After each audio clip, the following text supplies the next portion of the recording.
uma explicação rápida dos porquês da paralisação. Na verdade, nós aderimos por solicitação do presidente da Associação Mineira de Município. Eles já estão com o movimento há mais de 2 anos. Logo que eu assumi a prefeitura, esse movimento já vinha acontecendo, as chamadas marchas dos prefeitos em Brasília, que era justamente a luta nossa, foi tema de campanha, tanto do Aécio como da Dilma, o aumento do fundo de participação dos municípios, que é o recurso que o governo federal repassa aos municípios para ele poder ajudar nas obrigações dos trabalhos deles.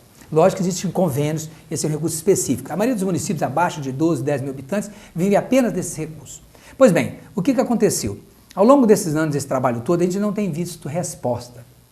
E agora, a mobilização, ela criou um tamanho maior, porque com a crise nacional, a queda de arrecadação de todos os municípios, principalmente das grandes cidades, que perdeu muito da parte industrial. As capitais estão ouvindo notícias de São Paulo. O prefeito de São Paulo está numa situação complicadíssima. Continua, mas, na verdade, isso já vinha, isso não é de agora. É claro. Desde a Constituição, e eu vou falar sobre isso aqui, e que no Pacto Federativo, que nós temos os entes federados têm responsabilidade solidária, mas não tem divisão igual dos recursos. Então, isso já vem se arrastando. Por que esse movimento ele só tomou corpo agora? Porque as cidades em médio porte e maior ficaram comprometidas com a queda da arrecadação. E é numericamente maior o número de cidades. Caratinga, por exemplo, em tempos passados, o fundo de participação não era o melhor meio de arrecadação. Ela tinha várias arrecadações que davam condições de tocar. Como caiu Você quer falar dos números? Eu tenho os números aqui. Se você quiser falar dos números, acho que a gente é pertinente. Tá bom. Marco Antônio, mas antes eu queria, obviamente, saber qual a preocupação da prefeitura. Agora sim. Bom, eu vou pedir para o Edson fechar aqui alguns números importantes. Acho que a gente pode até fechar um pouco mais. Para que aqui nós temos a receita do município de Caratinga, a receita de capital, a receita corrente, mas eu queria chamar a atenção, Marco Antônio, aqui para as transferências intergovernamentais, que representam 81%. Aqui nós estamos falando do FPM.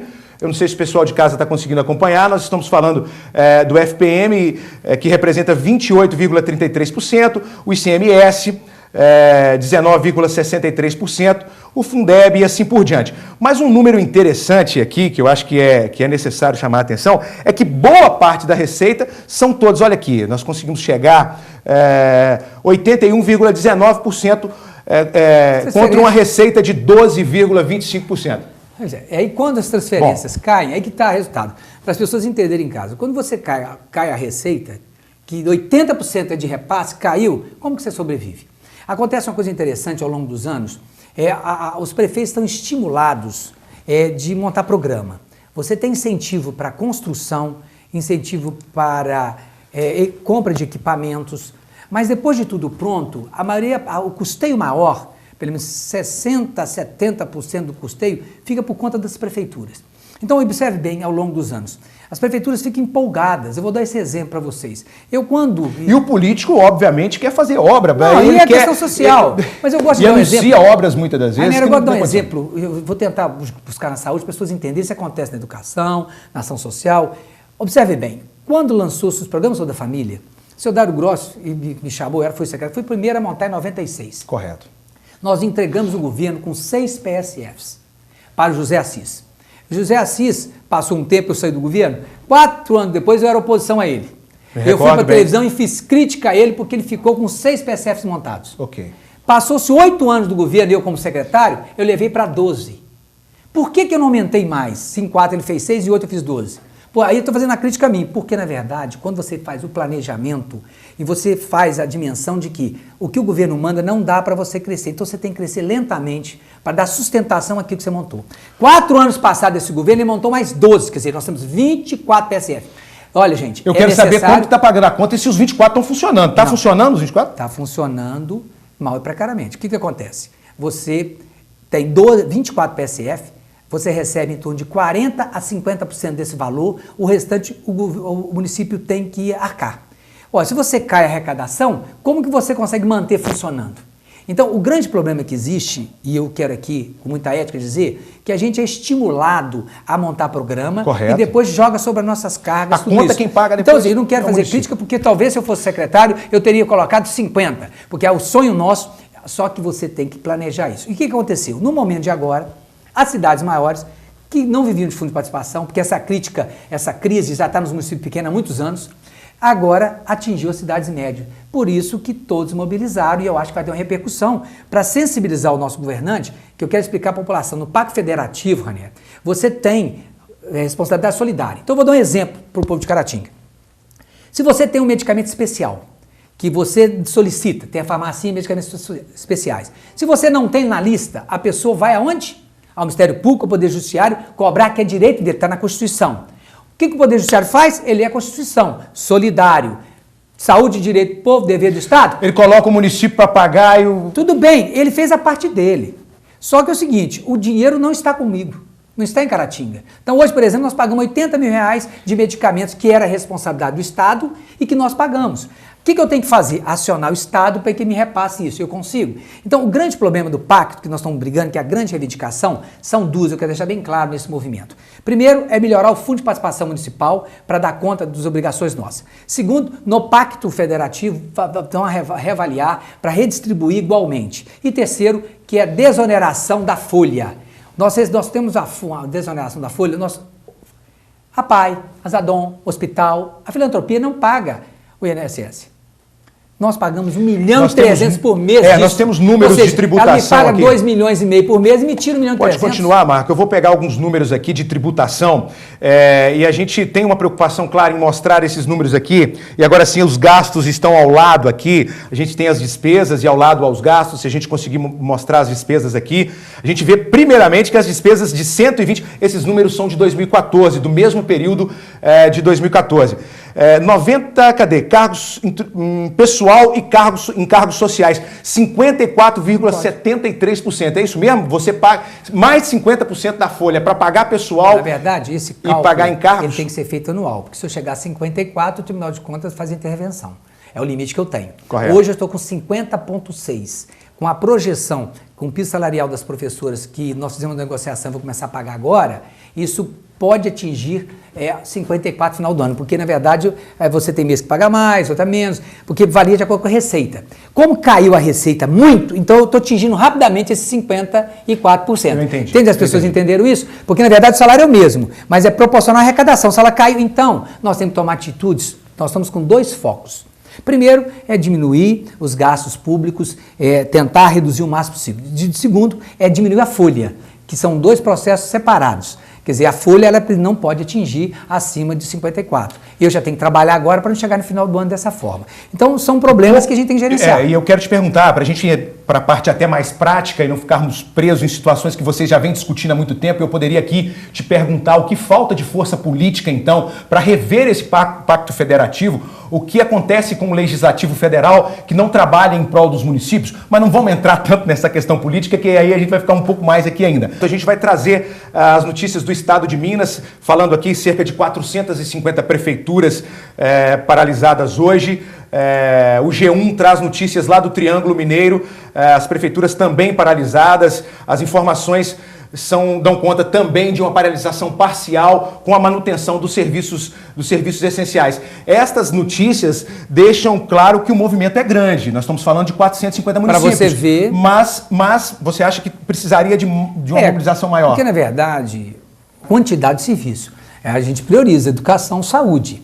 Mas tem alguns serviços, como obras, por exemplo, você acaba segurando. Aliás, deixar bem claro que as obras estaduais e federais, elas estavam paralisadas também por falta de recursos, e agora, esse mês, o governo sinalizou que vai começar a voltar o Parque Exposição, Dom Modesto vai voltar, nós estamos terminando o Trevo Sapucaia, a Capela Verônica, então agora eles liberaram isso porque estava preso. Então nós vamos ter um movimento de obra, e acaba sendo um dinheiro que vem para dentro de Caratinga, que melhora, mas as obras próprias nossas, nós ficamos limitados a você fazer aqueles pequenos serviços que são de obrigação nossa, como manutenção, vilas, algum asfalto. Então você começa a ficar preso. Nós temos ainda um convênio com o BDBG, tem algumas coisas para serem asfaltadas ainda, mas nos limita muito nas obras. Mas eu entendo que o grande momento que nós estamos passando agora é a avaliação de cultura. Por exemplo, nós estamos tomando atitude primeiramente na própria PL. Vamos ter alterações de cargos em comissão. Você começa a trabalhar com Eu queria te fazer política, uma pergunta. né? Eu queria te fazer uma pergunta, e não é para polemizar, polêmica não é a questão aqui,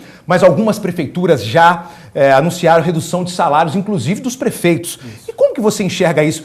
É um marketing, não é? Se diminuir o seu salário vai resolver uma conta lá? Não, ele sempre resolve. Qualquer coisa que você diminuir numa crise, mas eu acho que isso é um pouco de demagogia. Por exemplo, o salário de prefeito é voltado para a Câmara. O João Bosco conseguiu um aumento de 40% quando o Hernani passou para ele. E não teve aumento para nós. Eu, comissionado, você ganha o mesmo salário que ganhava João Bosco? Você ganhava lá atrás. Okay. E vai durar até o final do mandato. Só no próximo mandato se o vereador quiser, pode dar aumento. O prefeito tem aumento que é votado pela Câmara, não é isso? Pode explicar? A cada 4 anos. Okay. Então, no nosso caso, vai ser votado a cada 8 anos. Então, nós podemos reduzir a quantidade de secretarias, de departamentos, mas em termos salariais, nós estamos no limite nosso. Os comissionados, eles têm direito a 20% de gratificação. Isso já foi cortado há mais de 3 meses, ninguém tem gratificação. O número deles era 244, nós fizemos uma lei para a Câmara para reduzir para 25, tem que ser de cargo efetivo, então já caiu para 180 e poucos, e desses 180 e poucos não tem nem 100 nomeados aí. Eu estou reduzindo a própria pele, é claro que a gente tem que entender que alguns cargos em comissão são as chefias que estão envolvidos com o nosso projeto, são pessoas que estão ligadas ao setor e realmente seria uma demagogia muito grande da minha parte. O que a gente está reduzindo, as contratações, e são especialmente contratações de alguns serviços, que a gente começa a reduzir, mas não parar o serviço. É como se fosse andar numa marcha mais lenta. Tá, e uma outra até preocupação. Passar novembro, dezembro, as coisas começam a melhorar. Okay. Deixar bem claro isso é um período que nós estamos agindo. Ok. No entanto, que a preocupação se vai existir outras paralisações. Mas a pergunta agora vai um pouco mais. Os fornecedores, os salários, teve algum atraso nesse período e os fornecedores estão recebendo? Como que você está conseguindo cumprir com os compromissos, se está cumprindo? Não, estou atrasado. Não quanto eu herdei os 15 milhões de dívida, que hoje eu analiso na minha ética, nós pagamos tudo. Talvez se eu não tivesse pago, quem estava devendo era o outro. Hoje eu tenho as minhas próprias dívidas, que giram em termos de 4 milhões de reais de fornecedores, que está dentro de um padrão de arrecadação. Nós que arrecadamos então de 11 milhões, está dentro do padrão. Mas a previsão se não começar a diminuir, cortar pelo menos 30% dos gastos, a gente não consegue fechar o ano. Então, essa estudo já sendo tomada há mais de 30 dias, quer dizer, desde o mês de junho, se já se identificou a crise que nós íamos passar, a gente quer dizer à sociedade hoje que isso é monitorado, os contadores nossos têm condições de fazer uma previsão e deixar bem claro. Nós fizemos um orçamento de 170 milhões por ano. Fizemos um cálculo de arrecadar no máximo 140. Hoje, a gente não executa 120. O que quer dizer isso?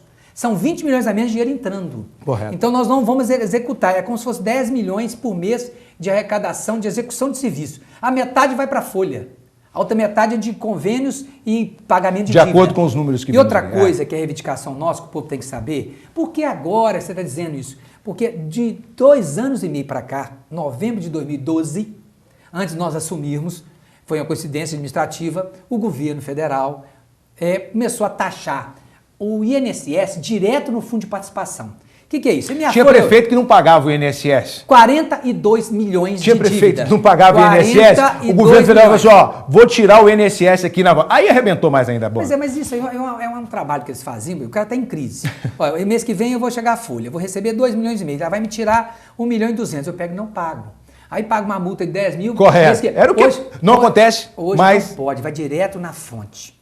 E mais ainda. Não pode, não tem jeito, né, Marcão? Não tem jeito, senão tinha prefeito. Por isso que eu falei, ela dá com a mão, tira com a outra. E pior ainda, a dívida de 42 milhões foi negociada e nós pagamos em torno de 100 a 150 por mês dessa dívida de 42 milhões que os outros prefeitos vão herdar e é uma reivindicação nossa anistiar isso, porque é da desoneração da folha, que eu te falei no começo da entrevista, para não cobrar como não cobra de instituições filantrópicas, deixar de cobrar da prefeitura, essa dívida de 42 podia ser anistiada. Isso seria muito bom para nós. Isso é um movimento político que eu acho que tem que ser feito. O grande problema da nossa cultura política, a cultura nossa, é aquilo que não é visto, não é valorizado. Então a prefeitura, a Brasília, anistiar Caratinga, 42 milhões. Isso é uma obra faraônica para nós, mas quem vê isso? Então eles não fazem. Eles preferem nos cobrar isso, 150, 200 por mês, e mandar asfalto, mandar hospital, mandar em obras. Isso é o grande problema que nós enfrentamos nessa cultura, que é a mudança que nós temos que fazer. É a estrutura de repasse que... Você vê aí, todo dia. A governo federal faz essa obra, aquela obra, mas quem está pagando são os municípios, que as pessoas vivem no município. Ninguém vive no governo federal, o governo estadual vive no município. É aqui que nós vivemos. Então a gente espera que essa vontade política que a gente está insinuando que eles tenham, que tenha resultado. Eu acho que é o começo de um programa que a gente sabe que as reivindicações não são rápidas, mas nós estamos fazendo a nossa parte. Amanhã, vida normal, vamos para a luta, vamos tentar pagar nossas contas, mas eu acho que fica marcado e outros movimentos que vierem, não mais com essa função de paralisação, mas a mobilização, que agora eu acho que a mobilização vai partir para os nossos representantes na Assembleia e na Câmara, para que eles possam lutar por nós. Bom, a gente obviamente quer pedir o entendimento, a população precisa dos serviços e nesse momento é necessário haver um entendimento e a população brasileira não se entende em momento de mobilizações, que você vê que as próprias prefeituras não foram 100% que aderiram. Bom, mas o seu tempo está curto aqui, eu quero agradecer, está faltando 20 minutos para 1h da tarde, mas antes de você sair, você citou algumas obras que estão paralisadas há algum tempo, obras do governo federal, que depende de repasse do governo federal. Já houve algum anúncio sobre a retomada das obras do Parque de Exposições, mas o que tem efetivamente de realidade na retomada dessas obras? Eu digo da Capela Velório e também do Parque de Exposições. Aliás, Ranieri, esse é um tema que eu fui cobrado pelos meus companheiros de me comunicar melhor com a sociedade de Caratinga e explicar os porquês.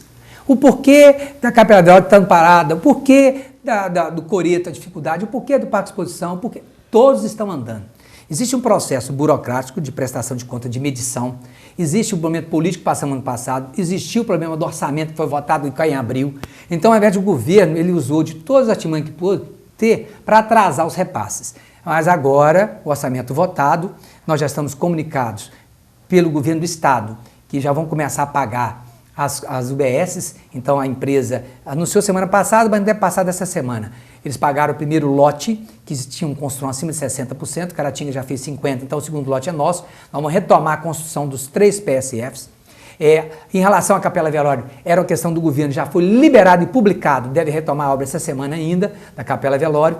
Em relação ao Parque Exposição, o Parque Exposição é um governo federal, do Ministério da Agricultura, foi uma alteração feita da planta no processo depois da licitação, e isso gerou também a mesma demora, veio campanha, esperou, e me disseram que agora, informação de lá, que a partir de 30 de agosto começa a pagar e começa a voltar às obras. A estrada, o Sapucaí já tudo ok, nós conseguimos concluir, deve concluir essa semana, o trevo, com uma obra muito boa. Em relação à ligação do Dom Modesto ao Santa Cruz, né, a obra não parou, o empreiteiro está fazendo com recursos próprios, e agora houve diminuição do serviço. Porque mas eles pagaram agora 200 e poucos mil, ele deu um gás, ele continuou fazendo. Então ele está fazendo mais lentamente, mas é tudo isso pela dificuldade do repasse mesmo. Nossas casas populares que estão na fila, estão esperando há mais de 2 anos, quer dizer, agora, fechou o final do ano, tudo aprovado na Caixa, tudo ok, assinar, o governo retrai. E aí a Dilma anunciou ontem na rádio que vai, a partir de dia 10, anunciar a retomada da Casa Minha Casa Minha Vida. Então são obras federais que vão retomando, porque o tempo deles é diferente do nosso. Falta 1 ano e meio, para eles faltam 3 anos e meio. Então o tempo deles é diferente do nosso. Por isso que nós brigamos tanto para nós juntarmos a mesma eleição. Porque quando você está pensando para concluir, saneou... Não existe um planejamento das ordens de governo do federal... Você fica 1 ano e meio, 2 anos na mesma abertura. Quando você embala, eles estão começando o processo de organizar. Você fica na espera. Por isso tem que prova disso são a paralisação das obras da 381, são 6 lotes que estão paralisadas as obras da 381, assunto inclusive para o ambiente de construção em todo o estado. Nós vamos exibir uma matéria daqui a 2 semanas, inclusive tem uma reunião dia 28 entre a FIENG, que coordena o projeto Nova 381, e a possibilidade de se retomar essas obras. Então, a expectativa, o momento é de grande expectativa, espero que não seja diferente também para os municípios, né, para os prefeitos. Entendo que o governo também está retomando, né, o primeiro governo do Estado, revendo as contas, priorizando. O governo federal, nessa crise política, econômica, também está começando a priorizar. E o que você faz? Na crise você prioriza. E é o que nós estamos fazendo. Mas eu entendo que esse momento é um momento que é passageiro, mesmo que seja 6 meses, para todos nós aí parece muito tempo, mas entenda, a gente vai ter a diminuição de serviços, não vai ter paralisação de serviço, não vai ter caos. A verdade é que a gente, na ansiedade como público, quer fazer e fazer obras.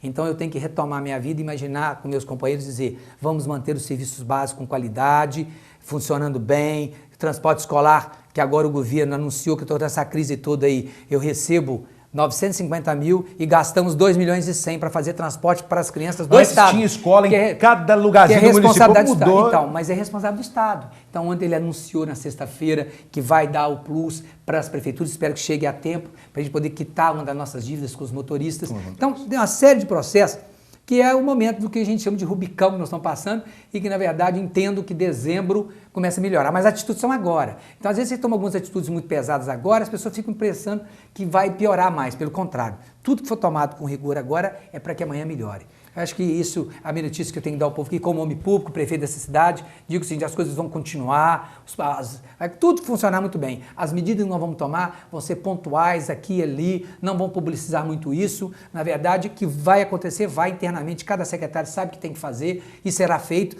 E a gente espera que o governo federal e estadual saiam dessa, que o Brasil volte a crescer, porque os municípios crescem junto. E que eles sensibilizem conosco e entendam que os municípios precisam de mais recursos, precisam de mais autonomia para gerenciar os serviços, porque é aqui que o povo vive e é aqui que nós somos cobrados. Muito bem, nós recebemos aqui o prefeito Marco Antônio Junqueira. Hoje é um dia de paralisação nos serviços públicos em praticamente todo o estado, com adesão de 450 prefeituras. Aqui em Caratinga não é diferente. A nossa equipe de jornalismo está apurando e a matéria completa, a reportagem completa no Jornal Regional de hoje. Marco, muito obrigado pela participação. Nós vamos falar de outro assunto aqui ainda, vamos fazer um intervalo rápido. Enquanto o Executivo está preocupado com as contas, o Legislativo vai fazer reajuste no salário dos vereadores e isso tem provocado muita polêmica. Nós vamos explicar. A verdade, é totalmente legal o que está sendo feito, mas, claro, está provocando muita revolta na população que entende que o momento econômico não é para reajuste. Nós vamos fazer um intervalo curto e mais um convidado aqui conosco. Aguarde, estaremos juntos daqui a pouquinho aqui no Painel Político ao vivo.